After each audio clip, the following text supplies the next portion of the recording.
Shalom, chers amis. Eh bien, notre sujet, c'est les limites du libre arbitre. Du libre arbitre. L'homme est-il libre dans la totalité de son être, ou bien est-il limité par quelques déterminismes? Eh bien, notre grand maître Maïmonide, dans ses lois sur la Teshuvah, chapitre 5, pose comme axiome fondamental de toute la Torah et de toute la moralité humaine le libre arbitre. L'homme est totalement libre, il fait de lui-même ce qu'il veut. S'il veut, il peut être injuste, un tzaddik. S'il veut, il peut être un méchant. Comme il est écrit dans la Torah, preuve à l'appui assez imprévue.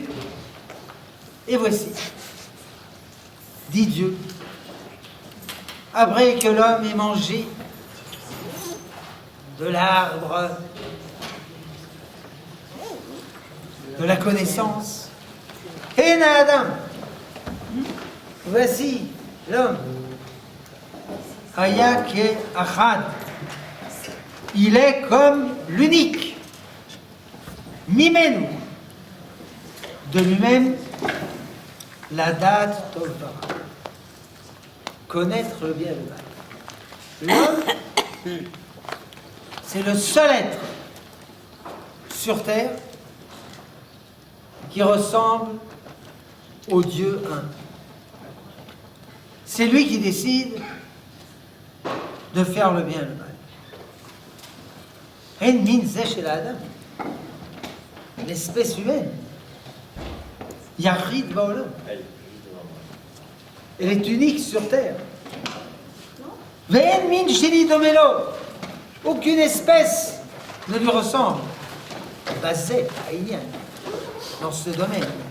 Chez Hu me'atzmo bedato ve'machshavto, lui, de lui-même, de sa pensée et de son être, Yodea Tov Hara, il sait ce qui est bien et ce qui est mal.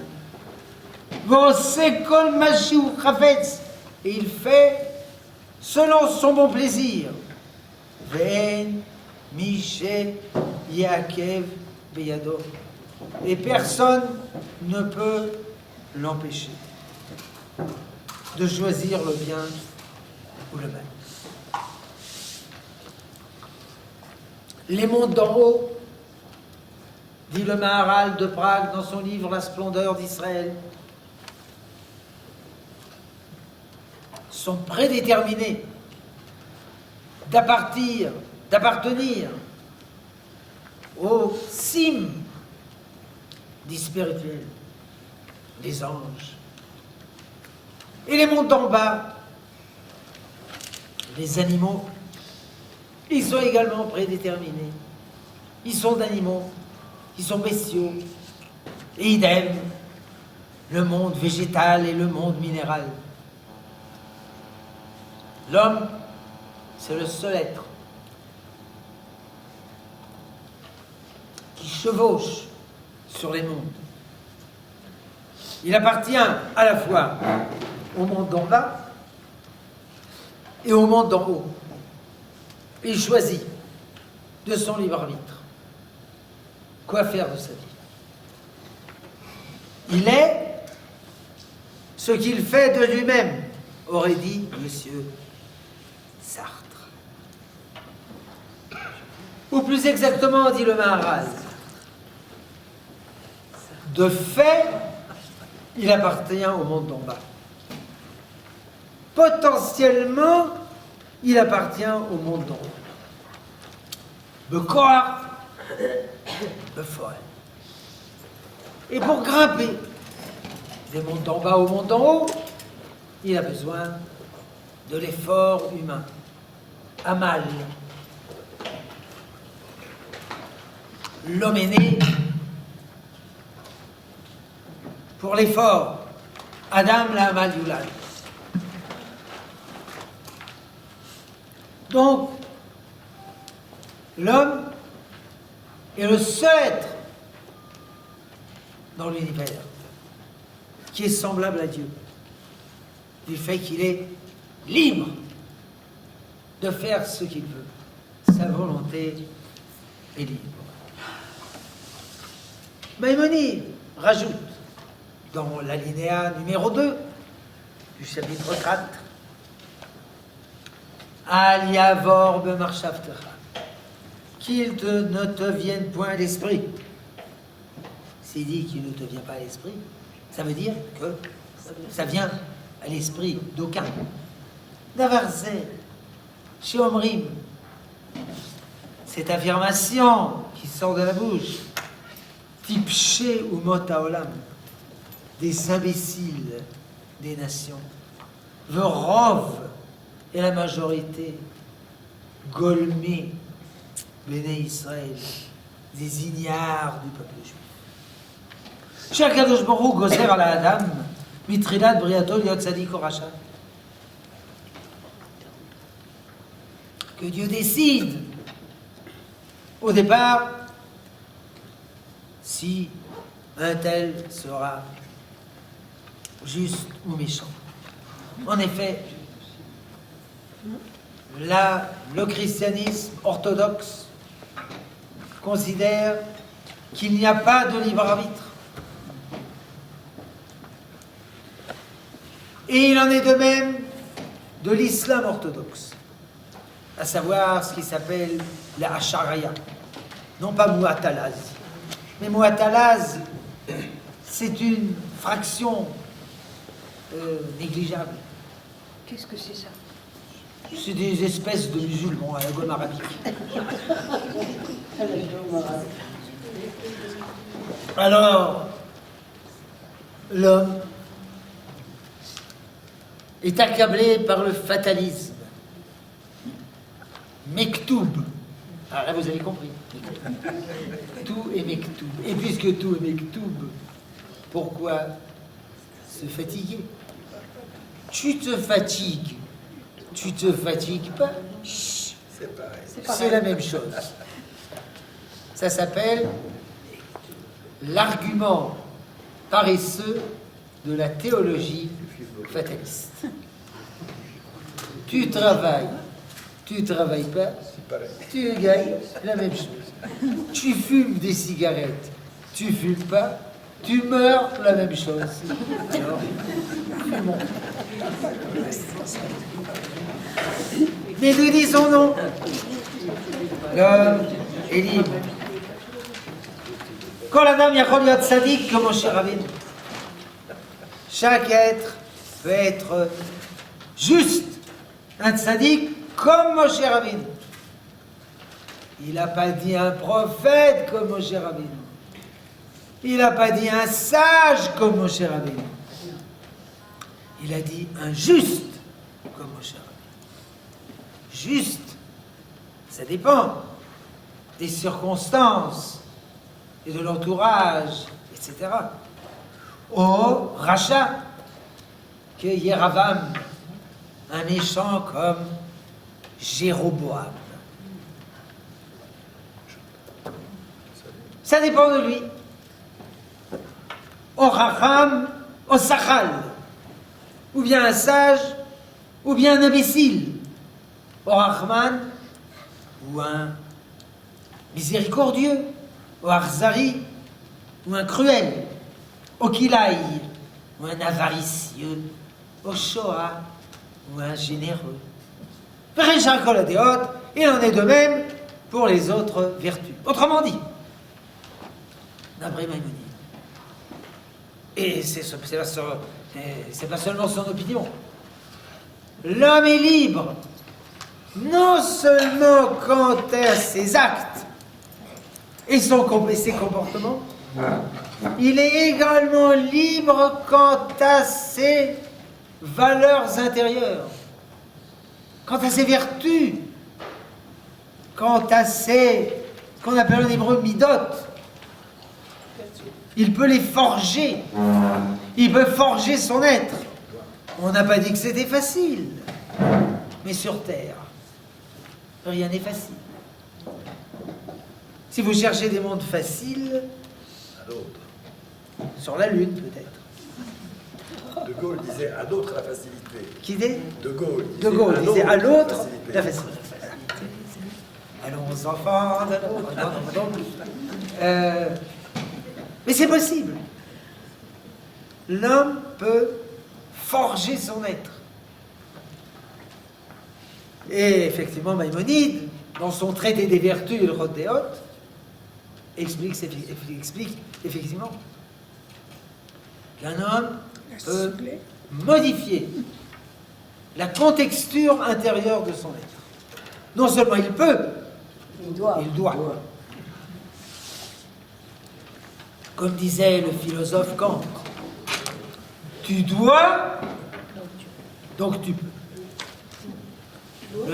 Tu dois, donc tu peux.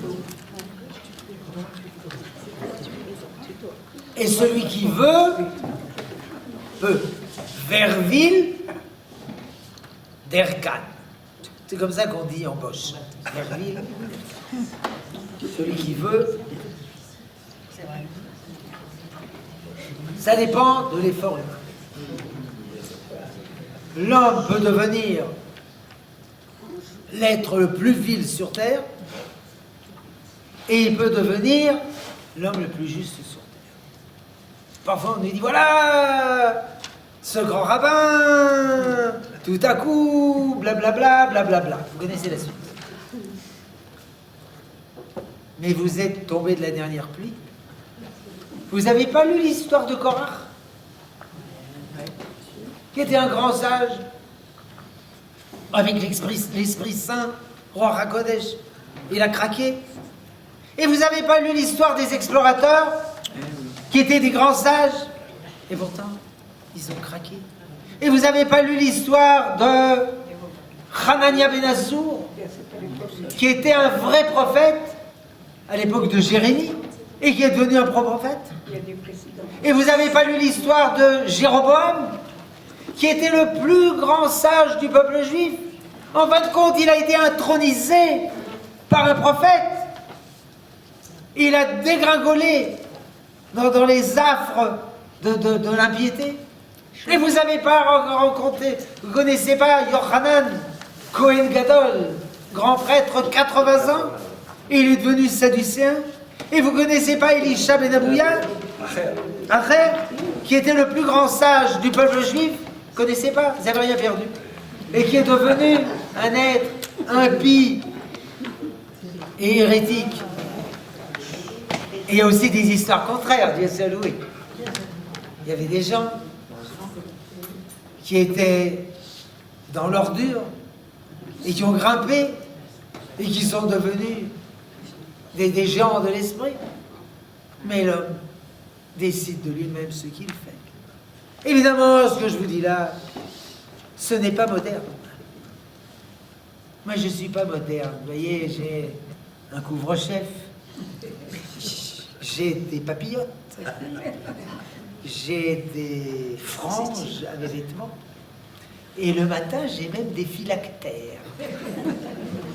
Et je lis chaque semaine la section sabbatique dans mon Pentateuque. La péricope. La péricope hebdomadaire dans mon Pentateuque. Pentateuque. Donc, parce que la dernière mode, ça s'appelle en hébreu Haïdan Hadash, le nouvel âge, en anglais New Age. Le New Age est né, ça fait environ 60 ans. Et il est divisé en deux parties. Première partie, la signification de la vie. c'est de sourire, c'est de chanter, c'est de danser. Dancing in the light. Danser dans la lumière. Plein de trucs qui ne sont pas dangereux, qui servent à rien, mais qui ne sont pas dangereux. Deuxième partie, l'homme se centre sur lui-même. Je dois me découvrir moi-même. Je dois me réaliser moi-même. Je dois me rencontrer moi-même. Je me dois à moi-même d'être moi-même. Une fois, j'ai écrit un poème de New Age. Ah, vous ne saviez pas que j'avais un don poétique. Alors voilà, avant-première de ce poème. Moi. Moi. Moi. Hein? Le génie poétique. Donc, l'homme est centralisé sur lui-même. Il se recherche soi-même. Et puis, évidemment, il dit à autrui, comprenez-moi. Pourquoi je vous comprendrai si vous dites des bêtises? Fermez les parenthèses. Acceptez-moi comme je suis. Pourquoi je dois vous accepter où vous êtes, si vous êtes un être vil? Qu'est-ce que ça veut dire, acceptez-moi comme je suis? Aimez-moi comme je suis. Mais non, vous êtes une ordure et je ne vous aime pas comme vous êtes. Mais qu'est-ce que ça veut dire, acceptez-moi comme je suis? C'est le pouvoir. C'est le pouvoir par rapport à tout ce que vous dites là. Parce que l'homme est toujours en quête d'un certain pouvoir. pouvoir. Le problème, c'est le pouvoir toujours, non? Voilà. Donc cet homme-là, qui fait partie de ce courant, il ne cherche pas à grimper, il ne cherche pas à s'améliorer, il s'accepte comme il est. Évidemment, et le résultat, c'est qu'il reste célibataire. Parce que il cherche un conjoint, une conjointe adéquate à tous ses desiderata. Or, ça n'existe pas. C'est pourquoi il ne se mariera pas. Dieu soit loué, il ne se mariera pas. Parce que s'il se marie, il divorcera. Alors à quoi ça sert? Alors en France, il n'y a plus des célibataires. Il y a des célibatants. Ah, vous connaissez pas le français. Le célibataire, c'est un pauvre type. Il n'a pas encore trouvé la jeune fille de ses rêves. Mais le célibatant, pourquoi se marier? Pourquoi se coincer avec un être humain, des bizarroïdes, qui a des désirs et qui... Mais non, il ne se marie pas. Voilà, il est célibatant. Étant donné qu'il ne cherche pas à s'améliorer, il ne cherche pas à transformer son être, et l'expérience cruciale de la transformation, de la révolution intérieure, évidemment, c'est le mariage. Parce que si j'ai un copain, et puis qui m'énerve, je lui dis, cher copain, dégage, salut mec. On va dire en bon français. Casse-toi. Je me trisse. Je me strisse la malle. Comment on dit, je pars en voiture, je me carre les fesses dans la boîte à conduit. Et vous connaissez pas l'argot? Vous savez pas ce que ça veut dire, se carrer les fesses dans la boîte à conduit et se trisser la malle? Ah, mais si c'est pas malheureux, hein. Ah, jadis, il y avait des titis parisiens, hein. Mais, quand on est marié, c'est pour l'éternité. Or, quand on se marie, c'est une gageure, c'est une épreuve, c'est un défi. Ça veut dire que la personne avec qui je me marie, j'accepte, je signe de modifier mon être de telle sorte qu'il soit adéquat à autrui. Une fois, il y a petit garçon qui a dit à son père, papa, ouais, combien ça t'a coûté, maman? Bon, ben, j'en sais rien, hein, ça fait longtemps que j'ai acheté une bague. Mais je continue à payer tous les jours. C'est là que tout va. C'est l'acte de mariage. Je m'engage à aimer, à servir, à nourrir, etc., à rendre heureux. Et le rabbin lui dit, signé. Qu'est-ce qu'il y a écrit là? C'est signé. Puis pour qu'ils ne comprennent pas, c'est en araméen. Il faut que signé. Et les femmes, pourquoi elles ne signent pas? Bah parce qu'elles le savent. Et les hommes, ils le savent? Non. Ils savent d'autres choses. Chacun sait quelque chose. Donc c'est un engagement. Quand on se marie, ça ne veut pas dire qu'on rabote autrui à son image. On fait effort sur sa personnalité pour être adéquat à autrui. Mais si mon idéal, c'est de dire je suis né comme je suis, je reste comme je suis, moi, alors évidemment, le contact avec Dieu craque. C'est plus un homme à l'image de Dieu, c'est un Dieu à l'image de l'homme. Moi, je ne suis pas contre Dieu, mais ça dépend quel Dieu. Alors, est-ce que vous pourriez me faire un Dieu, quoi? Voilà une commande. Voilà, fabriquez-moi un Dieu. Qui c'est qui a dit ça? Le peuple juif, Aaron. Aselanu Elohim.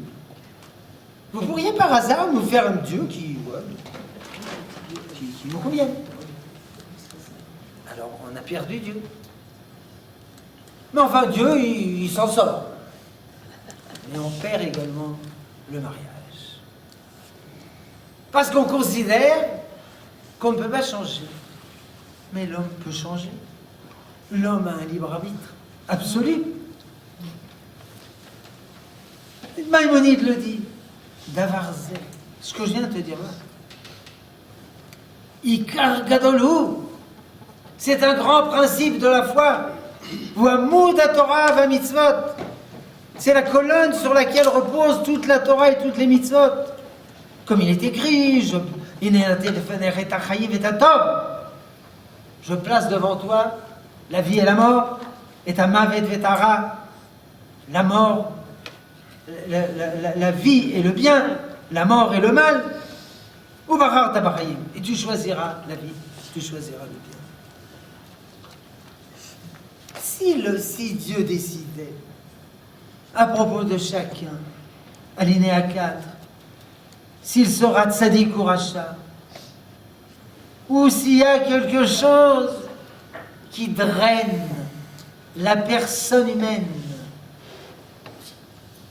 un élément inné de sa personnalité, alors comment Dieu peut nous donner des ordres? Comment Dieu peut nous punir? C'est une injustice. Ah, là nous touchons un problème. Est-ce que nous dénions le fait que l'homme naît avec un certain nombre de vertus et de défauts? Non. Non. Est-ce que les facultés humaines, elles sont acquises ou bien innées? Les deux. Mais elles sont innées dans une grande mesure. Alors, problème.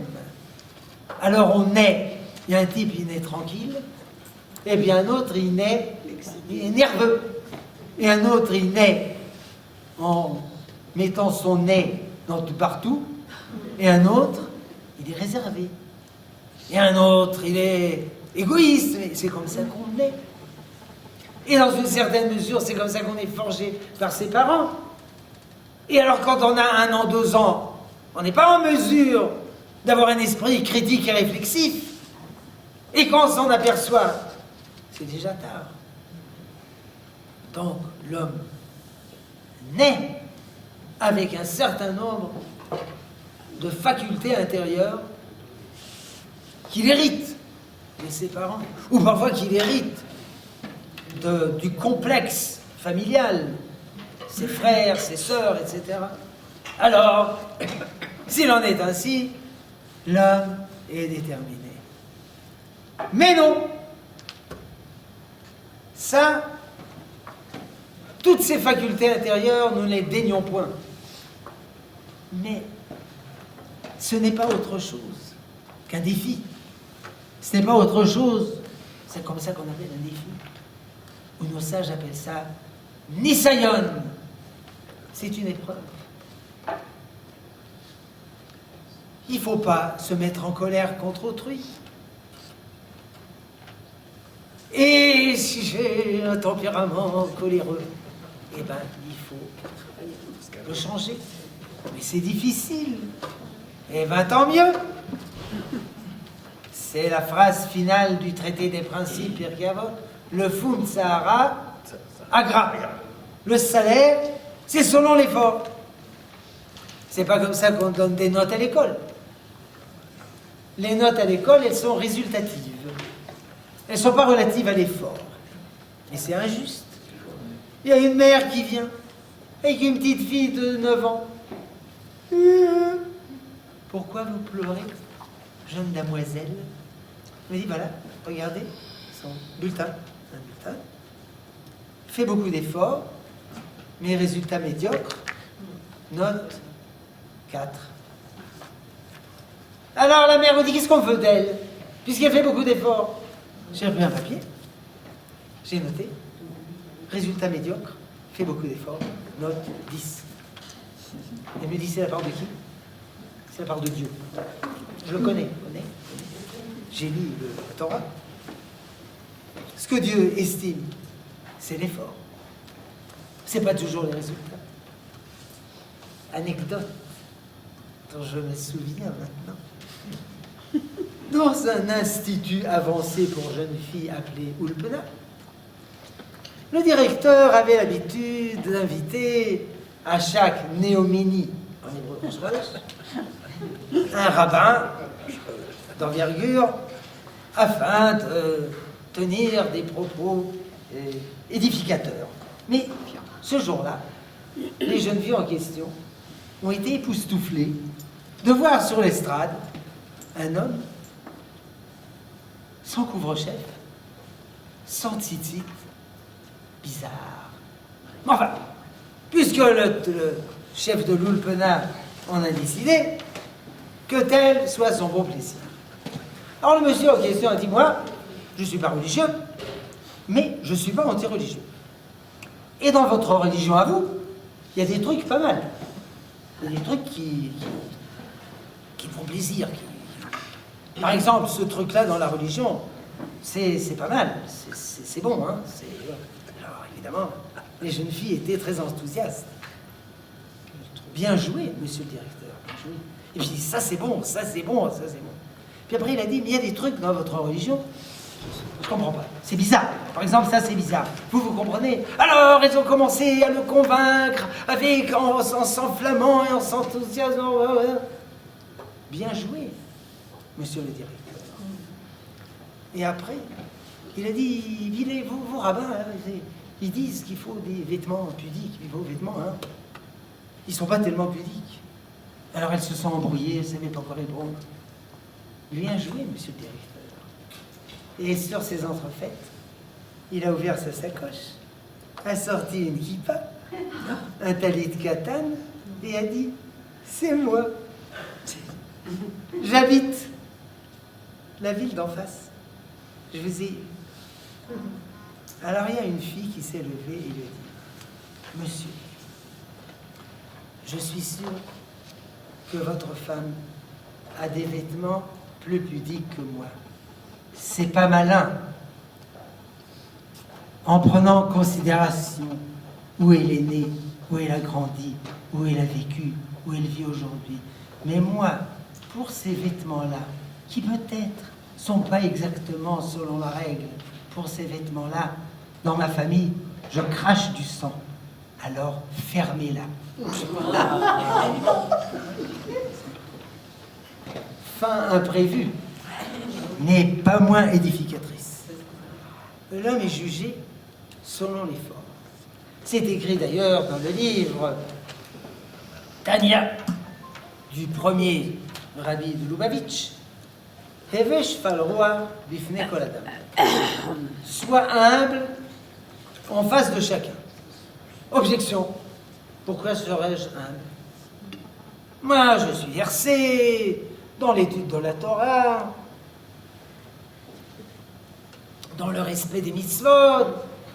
Mais pourquoi dois-je me considérer comme inférieur à ce pauvre erre qui erre dans l'ignorance et dans le péché? Réponse. Al tadon et travera atzetagel. Ne juge pas ton prochain avant d'avoir été à sa place. Peut-être qu'il est à sa place au sens double du terme, dans sa place géographique, dans son insertion sociale et dans sa place intérieure, les instincts qui l'assaillent. Si vous étiez à sa place, peut-être que vous seriez déjà en prison ou à la guillotine. Et s'il était à votre place, peut-être qu'il serait déjà le grand rabbin d'Israël. Alors ne jugez pas intempestivement autrui avant d'avoir été à sa place. Car l'homme est jugé selon l'effort. Donc, c'est vrai que chacun a des vertus, a des défauts innés ou bien insérés dans sa personnalité par l'éducation et l'influence de l'entourage à un âge où il n'était pas en mesure de mesurer les choses. Mais maintenant, ça dépend de lui. S'il veut, il peut se changer totalement, diamétralement. Le célèbre sage, dénommé par son surnom Ayoudi Akadosh, le juif saint, dont le vrai nom était Rabbi Yitzhak Yosef Mipsichra, élève de Rabbi Simcha Bouné Mipsichra, élève du Maguid Memezerich, élève du Baal Shem Tov, élève d'un juste caché que nous ne connaissons point. Il dit, j'ai appris ça d'un charretier voiturier. Je m'en allais dans mon chemin et j'ai vu une voiture renversée sur la chaussée. Et toutes les barriques s'étaient dispersées. Le voiturier m'a dit, monsieur, aidez-moi à remettre sur roue la charrette. Une charrette qui pèse 2 tonnes. J'ai des muscles, mais quand même. J'ai dit, je ne peux pas. Il m'a dit, vous pouvez, vous ne voulez pas. J'ai dit, c'est vrai. Je vous aime. Alors il a pris un bout de bois, il a poussé sur la charrette, il a soulevé d'1 millimètre, et il m'a dit, poussez du bois en dessous. J'ai poussé un bout de bois, j'ai soulevé d'1 millimètre, il poussait, on poussait du bois, on poussait, après 1h30, elle était sur pied. On a rassemblé les barriques, on les a mis sur place. Je lui ai dit, quand je vous ai dit que je ne peux pas, et vous m'avez dit, vous ne voulez pas, vous aviez raison, mais comment vous le saviez? Il m'a dit, vous n'avez même pas essayé. Alors comment vous savez que vous ne pouvez pas? Comme dans les magasins de jouets, il y a un petit trou, puis il y a écrit « Try me », essaye-moi. Nous ne contestons point que parfois, il y a vraiment de grandes difficultés pour l'homme à se changer. C'est vrai. C'est vrai. Parfois, ça a l'air vraiment impossible. Le Rav Kook en parle dans son livre Orot HaTshuva. les lumières de la Teshuvah. Les lumières de la Teshuvah. Problème, je ne me rappelle plus où il en parle. De ce problème. Il dit parfois, la Teshuvah est impossible. Elle est impossible. Un homme ne peut pas se modifier. Mais, comme vous le savez, impossible N'est pas juif. n'est pas français. Car c'est ce qu'a dit Napoléon. Mais il n'a pas réussi. Et les Russes l'ont vaincu. Mais impossible, on n'est pas juif. Donc le Rav Kook dit, il y a une Teshuvah possible, puis il y a une Teshuvah impossible. Teshuvah impossible, on peut aussi la faire. L'homme est doué de force, même pour accomplir des choses impossibles. Et comment il fait ça? Parce qu'il y a dans l'être humain, pas forcément dans le juif, dans l'être humain, une composante divine. C'est l'âme. Et l'âme, elle est libre. Il y a beaucoup de psychologues qui pensent que l'homme est déterminé. Ce sont des déterministes. Et si l'on dit ainsi, l'homme ne pourra jamais changer. C'est ce qu'ils disent. Mais c'est pas ce qu'ils font. Puisqu'en fin de compte, ils font des efforts du matin jusqu'au soir pour aider les gens de sortir du bourbier.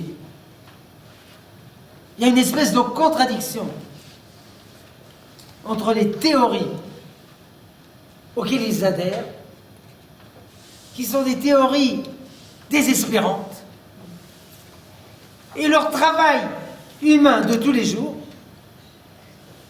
où ils se dévouent pour aider autrui de s'en sortir de la mélasse. C'est vrai qu'il y a des lois physiques, il y a des lois psychologiques. Laplace disait, décrivez-moi le monde dans tous ses paramètres, je vous prédis ce qui se passera demain. Tout est déterminé. Tout ça, c'est peut-être vrai, sauf un point. L'âme, elle est libre. Car l'âme, c'est un souffle divin. Et de même que Dieu est libre, l'âme, elle est libre. Et c'est pourquoi, quand bien même la Teshuvah serait impossible, on peut quand même réussir à le faire. Il n'y a aucun obstacle en face de la personne humaine. Sa volonté. Quoi donc? Sa volonté. Sa volonté. Mais la volonté humaine, elle est libre. De même que l'homme peut forger ses vertus, l'homme peut également forger sa volonté. Pas quelqu'un qui voudrait vouloir s'il avait la force, ce qu'on appelle un velléitaire. L'homme peut renforcer sa volonté et devenir extrêmement fort. Je ne vais pas dire en un seul jour. On n'est pas pressé. Mais il peut modifier sa volonté. Il y a des gens à volonté faible. Pour des raisons que nous ne traiterons pas. Mais c'est un fait. C'est un mou. C'est un faiblard. Mais il peut devenir un homme fort. D'ailleurs, il nous aide. Vous savez, ça fait quelques années, j'ai lu un livre. Un peu. D'un Américain. Dan Senior. A Startup Nation. Une nation en start-up. Vous allez sur l'économie. L'économie israélienne, American. Miracle. Il n'est pas pro-israélien. Il est pro-américain. Mais il dit, si les Juifs en Israël le font, pourquoi nous? On ne peut pas le faire en Amérique. comme on dit en américain. If they can do it, we can do, so we can do better. Traduction. S'ils peuvent le faire, nous pouvons faire de même. Nous pouvons faire mieux. Mais il y a un truc intéressant dans ce livre. Il me dit, voilà, l'élève de terminale occidental, c'est un fumiste. C'est un fumiste, c'est un paresseux, c'est un gaspilleur de temps, il fait rien à l'école, il va se coucher tard, il se lève tard, il est plein de reproches envers ses parents, etc., etc. Après, il finit ses études, alors il va se promener 6 mois en Amérique du Sud, après il revient, il fait un cours à l'université, comment guérir les gens qui ont des boutons sur le nez avec de la crème de lotus. Après, il vend des stylo-billes usagés dont on a changé le contenu. Après, il fait encore une petite visite aux Indes. Oui, en Thaïlande.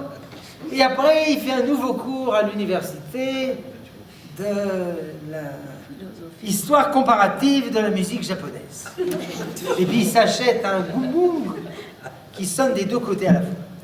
Après, il vend des bouteilles avec, sur l'écran, il y a écrit mango, mais il n'y a pas de mango. C'est un faux mango. Et c'est ainsi qu'il gaspille toute sa vie à des bêtises. Alors que le jeune Israélien, à l'âge de 18 ans, il va à l'armée. Et à l'armée, il apprend le dévouement, le sérieux, le devoir, la fraternité. Et quand il sort de l'armée, il est déversé dans l'économie et il travaille dur et il pousse en avant l'économie israélienne.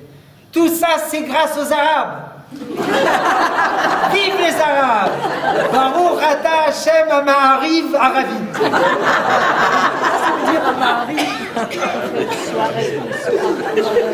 C'est un jeu de mots. Donc, l'armée israélienne, elle forge la personnalité de l'Israélien en un homme sérieux, travailleur, Responsable. et la fille. Mais la fille, elle est sérieuse comme ça, elle n'a pas besoin d'armée, etc. Les hommes, c'est pas sérieux. Les filles, c'est sérieux. J'ai une expérience de 5000 ans, je suis le genre. Bref, l'homme est en mesure de surmonter sa personnalité, de la changer. Totalement. Absolument. Mais il faut qu'il le veuille. Mais s'il ne le veut pas, je ne veux pas, eh bien il faut vouloir. Mais je ne veux pas vouloir. Ben, il faut vouloir, etc., etc. C'est un des plus profonds secrets de la personnalité humaine. Évidemment, il pose des questions, Maïmonide, dans ce même chapitre, alinéa 5, le problème de la préscience divine. Si Dieu, il sait tout à l'avance, est-ce que Dieu sait si après avoir bu ce jus, je prononcerai la bénédiction postérieure? Et si ce soir, je prierai les vêpres? Marie, si il sait que je vais prononcer ma bénédiction, ben, je ne peux pas la prononcer. Ça ne marche pas. Et puis si il sait que je ne prononcerai pas et je la prononce, il ne sait rien. Bon. Ne nous occupons point de philosophie. Il sait tout à l'avance et nous sommes quand même libres. Alors le Rav Kook dit c'est une contradiction. Réponds. Alors c'est une contradiction. Et alors? Et alors? Oui, mais les contradictions, c'est pas logique. Et alors? Ben, la logique interdit. Hein. Et alors? Ben, Dieu, il est soumis à la logique. Ah, ça c'est intéressant. Moi, je croyais que la logique était soumise à Dieu. C'est pas que, au début, il y avait la logique. Et la logique a créé Dieu. Non, non, non. Au début, il y avait Dieu. Et c'est lui qui a créé la terre et le ciel et la logique. Et il peut créer un monde avec une autre logique. Le philosophe Kant disait, peut-être, que sur d'autres planètes, il y a des gens avec une autre logique. Je ne suis jamais allé sur d'autres planètes, j'ai pas le temps. Il n'y a personne là-bas. Il n'y a personne là-bas. Mais il n'y a pas besoin d'aller sur d'autres planètes. Il y a des sauvages en Afrique centrale qui ont une autre logique. Là-bas aussi, j'étais jamais, j'ai pas le temps. Mais on a des enfants à la maison qui ont une autre logique. Jusqu'à ce que le décès se développe petit à petit, conformément aux théories du développement de l'intelligence de M. Piaget, où il apprend les fondements a priori de la pensée, à savoir l'espace, le temps et la causalité. Avant d'avoir appris ça, il a un monde sans temps, sans espace, sans causalité. Pourquoi tu as fait tomber ce verre? Je ne l'ai pas fait tomber. Gifle. Mais si tu l'as poussé, aucun rapport. Gifle. Non, il ne comprend pas ce que c'est la causalité. Il faut attendre. Il ne faut pas lui donner des gifles. Ça ne sert à rien. C'est injuste. Donc, c'est vrai. Contradiction. Dieu sait tout à l'avance, et cependant, nous sommes totalement libres. Alors, il y a une contradiction, ben, vous vivrez avec elle. Il y en a d'autres contradictions. Dans notre logique humaine, c'est contradictoire. Mais dans la logique divine, c'est pas contradictoire. Il sait tout à l'avance. Il décide tout à l'avance. Il décide tout à l'avance. Mais s'il a décidé à l'avance, si je prononcerai la bénédiction sur ce jus, alors je ne suis pas libre. Mais si, je suis libre. Dans la contradiction. Bon, vous l'avez déjà fait, ce coup de la contradiction. Et alors? Ceux qui ont étudié les mathématiques savent bien qu'il y a des géométries non euclidiennes, où il y a des parallèles qui se rencontrent dans la géométrie de Riemann. Et parfois, toutes les droites ne se rencontrent pas, comme dans la géométrie de Lobachevsky. Les mathématiciens, c'est des gens bien. Moyennement paiement, ils vous fabriquent tout ce que vous voulez. Puis si ça ne marche pas, ils vous en fabriquent de nouveau, moyennement paiement. Aucun problème. C'est pas ma faute. J'ai étudié les mathématiques pendant 7 ans avant d'étudier la Torah. Il y a d'autres logiques mathématiques. Il y a une mathématique métrique, et puis il y a une topologie qui n'est pas métrique. Il n'y a aucune différence entre un rond et un carré. C'est du chewing-gum. Il y a des mathématiques comme ça aussi. Donc, c'est vrai.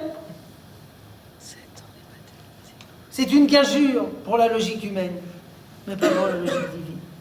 Dieu sait tout à l'avance. Dieu détermine tout à l'avance. Mais nous sommes quand même libres.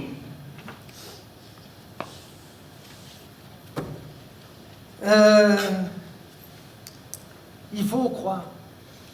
Quand on ne croit pas qu'on est libre, alors on n'est pas libre. C'est ça le plus grand des malheurs.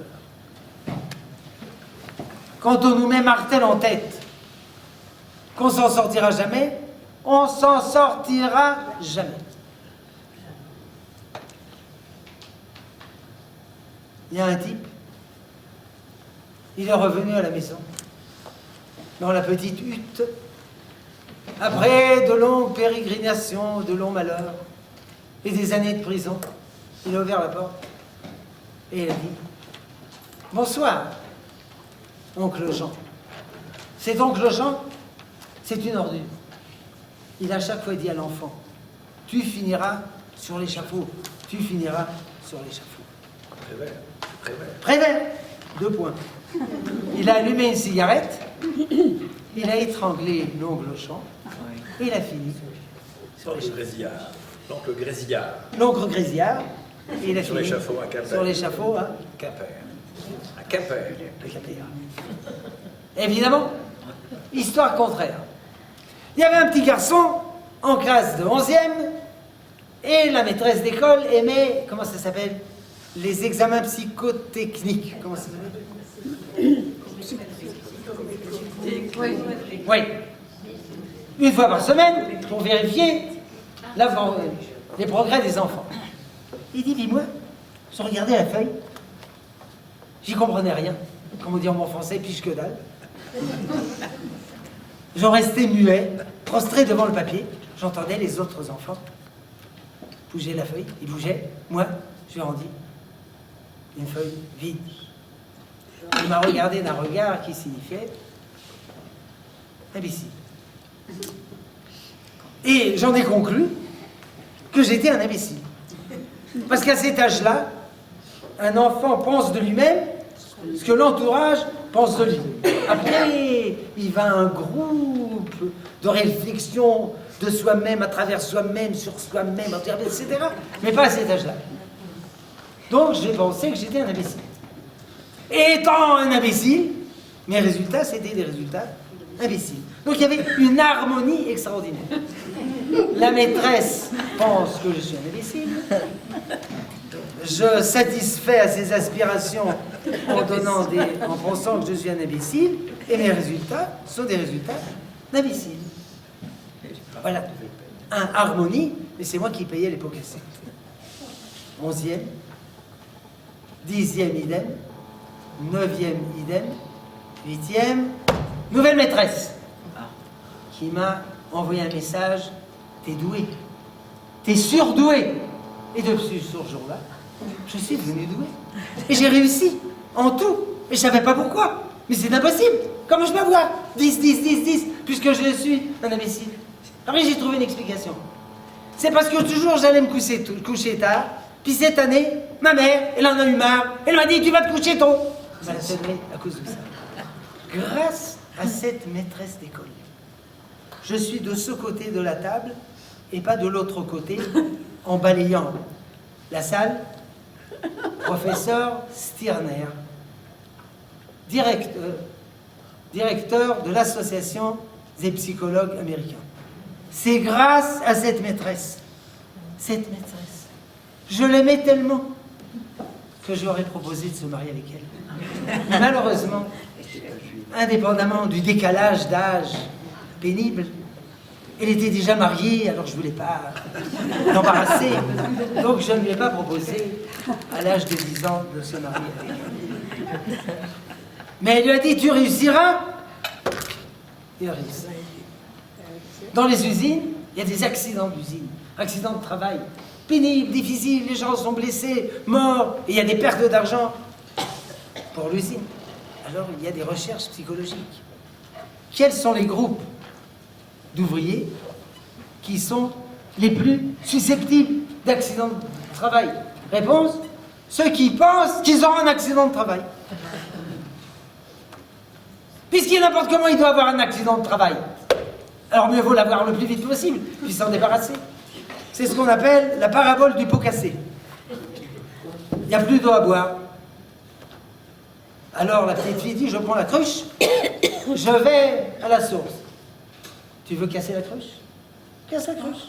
Hier, t'as cassé une cruche. Avant-hier, t'as cassé 2 cruches. Tu veux casser encore une cruche? Va casser une cruche. Je la casserai pas. Mais si, tu la casseras, la cruche. Va à la source. Casser la cruche. Elle revient pas. On ouvre la porte. Elle est à la main. Les débris de cruche. Vous voyez, selon l'ancienneté de cette histoire que c'est un vieux problème. Alors, quand on pense qu'on ne réussira pas, on ne réussira pas. Et quand on pense qu'on réussira, on réussira. Il faut avoir foi en soi-même. Il ne suffit pas d'avoir une notion théorique que l'homme est libre.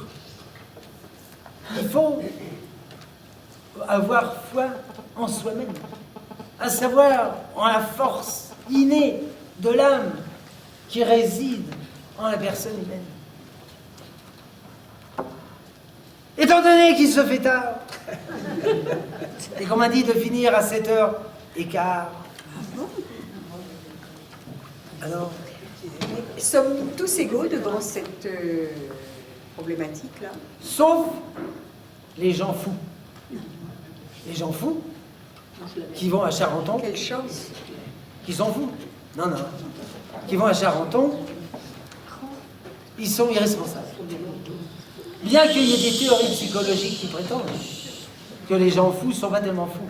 Ce sont c'est la psychologie humaniste. Ce sont des mécanismes de défense pour se permettre de faire ce qu'ils veulent.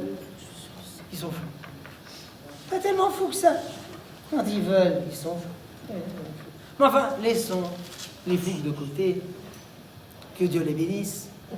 Que Dieu les guérisse. Mais la plupart d'entre nous, nous ne sommes pas fous. Nous sommes fous. Et les gens fous, parfois, ce sont des gens intelligents. Hein. Très intelligent. Il y a un type qui roule en voiture, tout d'un coup, accident. Il y a une roue. Les 4 boulons se sont ouverts. Et la roue est partie. Alors il freine, il cherche la roue, il la ramène. Mais les boulons ont disparu. Alors il est comme ça, en face de sa voiture. Il y a un type de l'asile, la fenêtre, qui lui dit « Ouais, quoi? Enlève de chaque roue un boulon. Il en restera 3. Tu auras 3 boulons, tu pourras fermer la roue. » Mais t'es intelligent. Qu'est-ce que tu fais dans un asile de fous? Je suis fou, mais je suis pas idiot. C'est pas une blague. C'est vrai. Alors, celui qui est fou, il était responsable. Oui, question? J'ai une question. Quel est le point de vue du judaïsme sur le libre arbitre et ce qu'on peut éventuellement deviner ou voir dans l'astrologie? Dans l'astrologie. L'astrologie, c'est des histoires à dormir debout et à coucher dehors.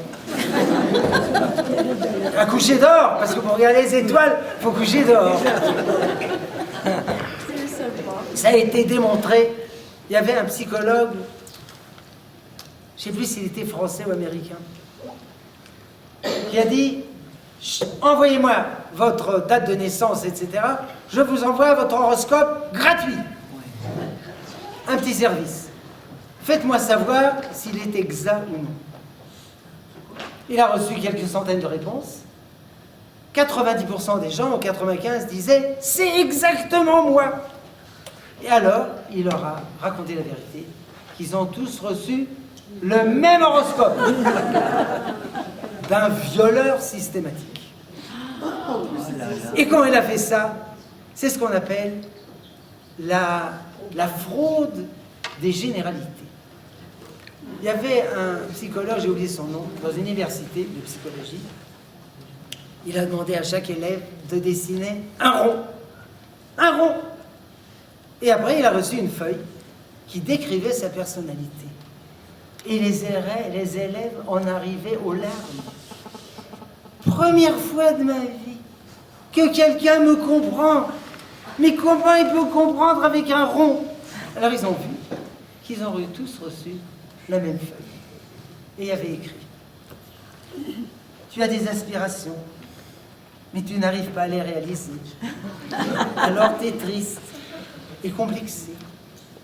Tu fais confiance aux gens, et souvent, ils abusent de ta confiance. Et ça te plonge dans la tristesse. Surtout des gens à qui tu as rendu service. Et ils montrent de l'ingratitude. En général, tu es calme. Mais parfois, tu t'énerves. En général, tu es bien rangé. Mais parfois, il y a des désordres. Bla, bla, bla. Des pages entières de généralité. Mais quand quelqu'un lit ça, mais c'est moi! Évidemment, c'est moi. C'est tout le monde. C'est le leurre de la généralité. Et puis quand on rencontre la diseuse de bonne aventure et voit un jeune homme, tu recherches une jeune fille à te marier. Jeune, belle, riche, intelligente, mais moins que toi, etc. Évidemment, moins que lui. Ou bien c'est une jeune fille, un jeune homme, fort, sur lequel vous pouvez vous appuyer, mais délicat. Mais il n'existe pas ce jeune homme. Mais donc, avec des généralités, on peut même deviner. Votre maison. Vous entrez à la maison. Vous montez dans l'escalier. Vous ouvrez la porte. Dans le couloir, il y a une image. Comment il connaît ma maison? Parce que dans toutes les maisons, il y a des escaliers et puis il y a des images. Vous avez une cicatrice du côté droit. Chacun a une cicatrice du côté droit. Et s'il dit côté gauche, bah, du côté gauche de moi. Autre question? Oui, pour compléter ce que vous disiez, la Torah pourtant interdit de consulter justement ce Interdit. type de personnes. C'est bien l'interdiction, donc la question, si c'est interdit noir sur blanc, n'est-ce pas parce que les sages et rabbins, la Torah, reconnaissent que certaines personnes ont un don et peuvent voir du déterminisme? Ça, c'est une question pertinente, Maïmonide en parle. La Torah l'a interdit parce que c'est des bêtises, et la Torah ne veut pas qu'on fasse des bêtises. Mais alors, il y a beaucoup de bêtises sur Terre, c'est vrai, mais ça, c'est une bêtise qui entraîne beaucoup de gens. Ah, vous connaissez Michel de Notre-Dame? Dit, avec notre analyse, le roi lui a dit, est-ce que vous pouvez me dire, quand vous mourrez, il a caressé son glaive? Situation compromettante. Alors il a dit, une demi-heure avant vous. Alors il a remis le glaive dans son... Bref, c'est de la bêtise. Ça a été analysé. On a montré, on a pris des horoscopes. On les a montrés à des gens, à des horoscopiens, des astrologues. Et liste de gens, liste d'horoscopes, qui c'est qui? Chacun a dit autre chose, ils n'ont pas réussi à trouver. Tout ça, ça a été longuement analysé. C'est de la bêtise. Que faire? Eh ben, c'est interdit qui plus est. Alors si c'est interdit, c'est péché. C'est pas catholique. C'est pas juif. Bien. Alors que Dieu vous bénisse. Merci.